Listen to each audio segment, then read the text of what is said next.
Alors, salut tout le monde. Bon, je dis salut tout le monde, mais peut-être qu'il n'y a personne, hein, mis à part toi et moi qui regardons ces vidéos sur YouTube. Peut-être nos filles, éventuellement un ou deux amis, mais peut-être que tout le monde se résume à nous deux. Non, on ne le souhaite pas, enfin.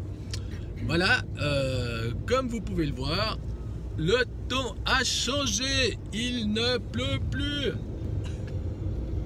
Il ne peut plus, il fait beau et nous nous rendons à Wasserhauen, mon Dieu, ces noms suisses allemands, c'est bien compliqué, pour faire une petite promenade vers l'auberge d'Escher et les cavernes de Wildkirchli. On vous donnera des explications quand on y sera.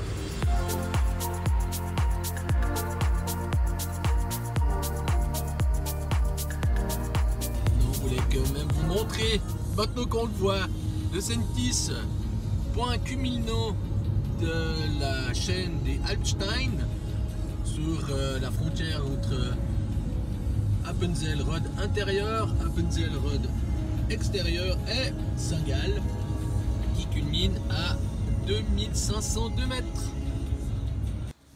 Je sais pas si on vous l'a déjà dit, mais Carole et moi, on adore les randonnées en montagne. Surtout quand vous avez une magnifique vue sur le Sentis. Non, non, pourquoi on n'a pas pris le truc pour descendre? Parce qu'on est monté pour redescendre. Ah. Oh, des petits sirop alors. Bon, au revoir. Et dans le brouillard toujours.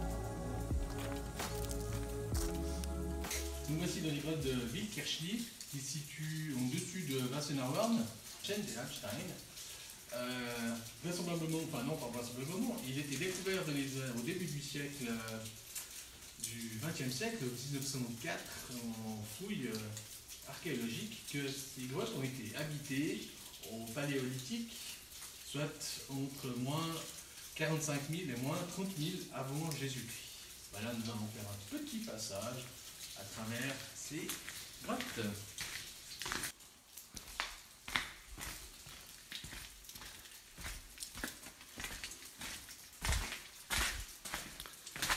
Bon, il fait un peu sombre, donc faut regarder où on met les pieds. Hein. Alors, comme vous pouvez le voir, il y a des inscriptions sur les murs, mais bon, elles sont toutes en allemand. Pendant les fouilles entre 1904 et 1908, il a notamment été découvert le squelette d'un ours des cavernes et d'environ 800 animaux.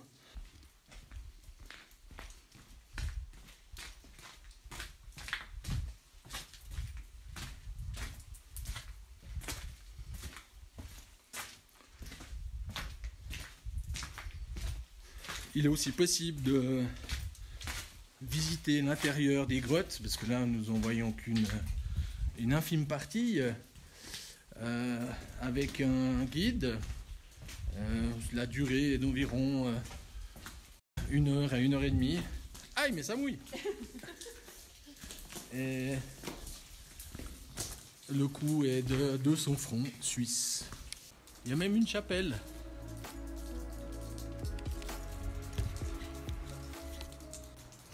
Bon, je pense que ça va être un petit bout pas facile pour Carole. Pourquoi ça, Carole? Parce que j'ai le vertige. Ah.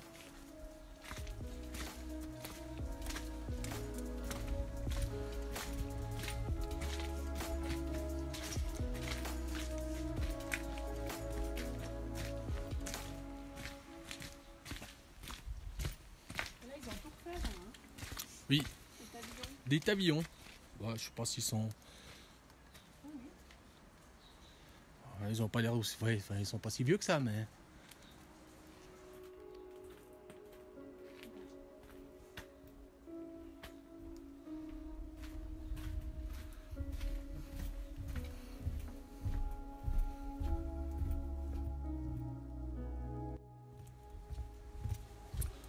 Bon, bah, faut que je regarde où je mets les pieds aussi, hein.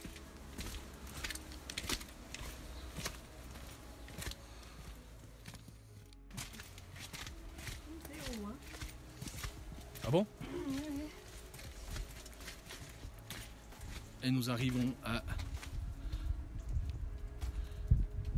magnifique auberge Escher à flanc de montagne qui a été construite, enfin la chapelle a été construite en 1621, qui est ensuite devenue une maisonnette qui a abrité des ermites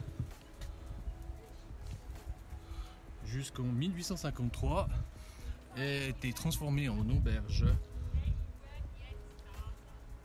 Aujourd'hui, on peut y manger ou y dormir, mais il n'y a que 2 lits.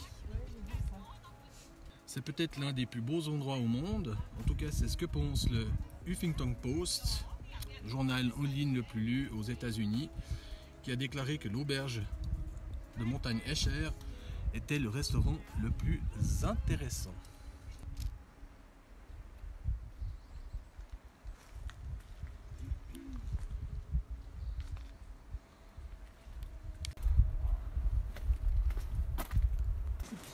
Je sais pas comment ils ont fait pour creuser ça. Hein. Écoute, je sais pas s'ils ont creusé la falaise ou s'ils l'ont...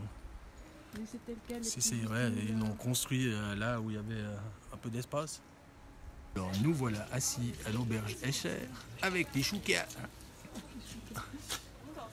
Non mais cette bâtisse c'est quand même très particulier, tout en pavillon. Il y a justement là en dessous du chouka.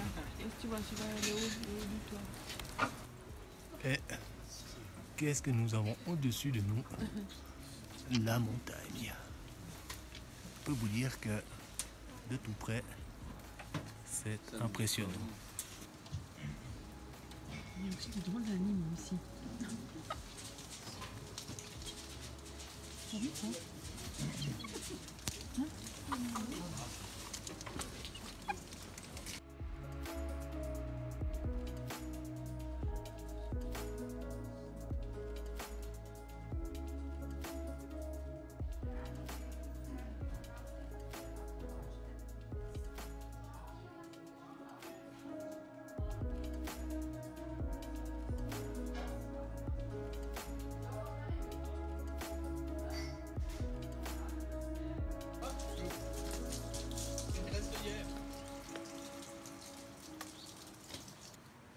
Il vaut mieux être concentré, hein. Ouais. C'est pas forcément fait pour les enfants. Ou, comme le panneau l'indique, il faut les tenir en laisse. J'ai Enfin, encore le vertige. et puis voilà, j'ai hésité à tenir en laisse Carole, mais elle est assez grande quand même. Non, par ça, c'est sécurisé parce qu'il y a des câbles. Oui. Presque comme une vie à Ferrata, mais c'est pas tout à fait ça. Ouais, mais il faut quand même se renseigner avant. Oui, donc nous avec les conditions atmosphériques ces derniers jours, on a posé la question à savoir si le chemin était praticable ou pas avant d'emprunter. C'est ce qu'il faut faire. Toujours avant d'aller marcher en montagne, se renseigner auprès des gens du pays. Qu'est-ce qu'il faut éviter quand on arrive dans un pâturage? Les crottes de vache. Donc faites gaffe, vous mettez les pieds. Bon, après, il y a assez d'herbe ou de torrent pour se nettoyer les chaussures. Après 2 heures de marche, nous arrivons au Seealpsee. Seealpsee. C'est-à-dire de lac, de la montagne du lac. Quelque chose comme ça. Et puis, ah ben non, on ne voit plus. Où on peut deviner, l'antenne du Sentis. Ouais, juste là.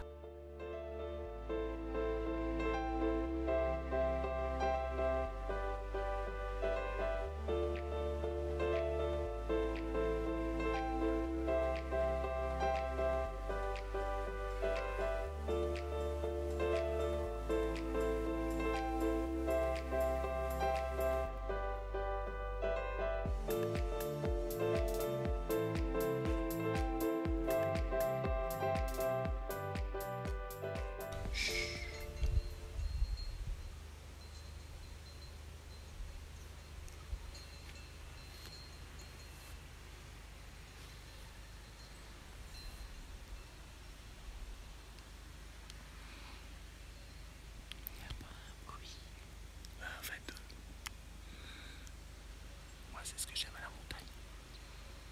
Le bruit de la cascade.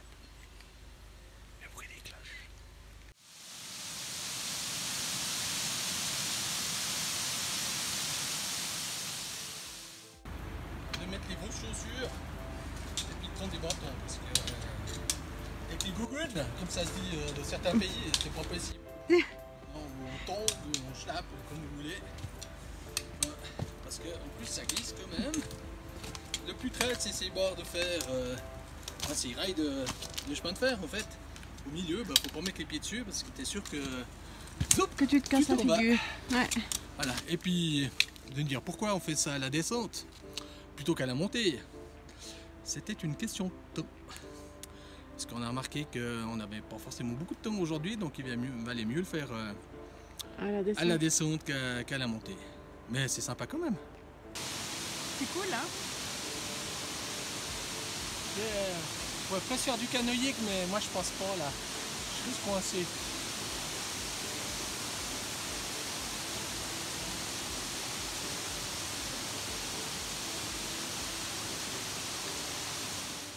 Pas facile de descendre de cette caillasse, hein? Vas-y, fais une démonstration. Allez.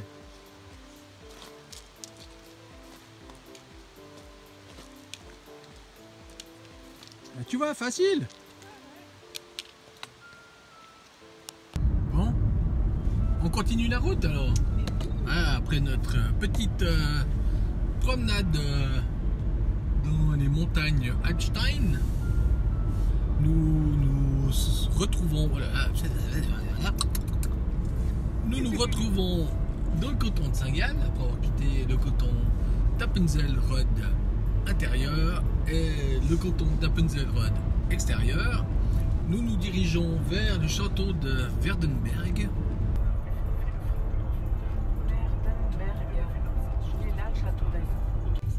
Je vous parlais du château. Eh ben, qu'est-ce qu'on a devant nous? Enfin, derrière le panneau, derrière l'arbre, derrière l'autre arbre. Et voilà, le château de Werdenberg. Eh ben voilà le château de Werdenberg.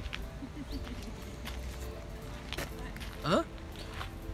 Sympa, avec un petit bassin et des coins. On va voir ce que ça donne. On fait le tour.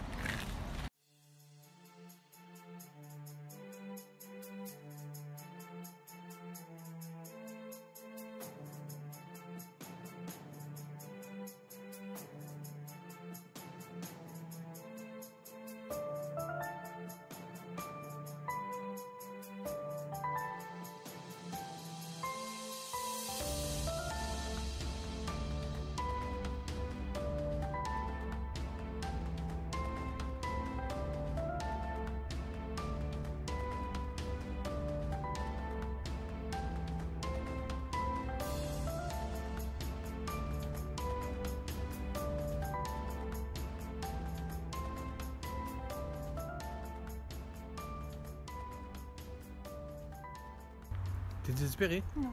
Non? T'es sûr? Oui. Non, on pourrait presque l'être. Hein. Parce que finalement, ce qu'on voulait faire, comme on vient de vous dire, c'était visiter le château de Werdenberg. Bon, il est très sympa ce château. Il est magnifique, mais oui. On est arrivé trop tard. Donc il est fermé. Il est fermé. Voilà, donc on n'a pas de chance. Mais on peut vous montrer. Mais comme fait la chèvre, on peut vous montrer autre chose.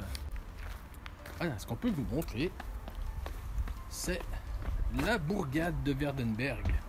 Parce que ce château, il a été construit au début du XIIIe siècle, en 1226, et avec toute la petite bourgade qui se trouve là en dessous des vignes, qui comprend une quarantaine de bâtiments datant de la même époque.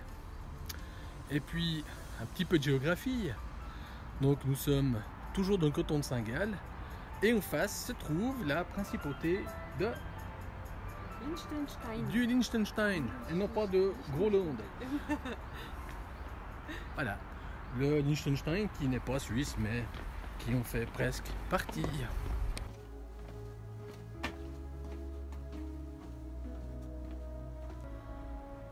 Tomé du taux. Ah voilà.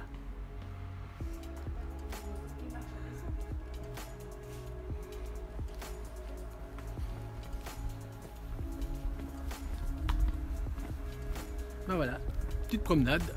Comme je vous disais, voici la bourgade de Werdenberg. Berck. Tu viens d'où? De Berck.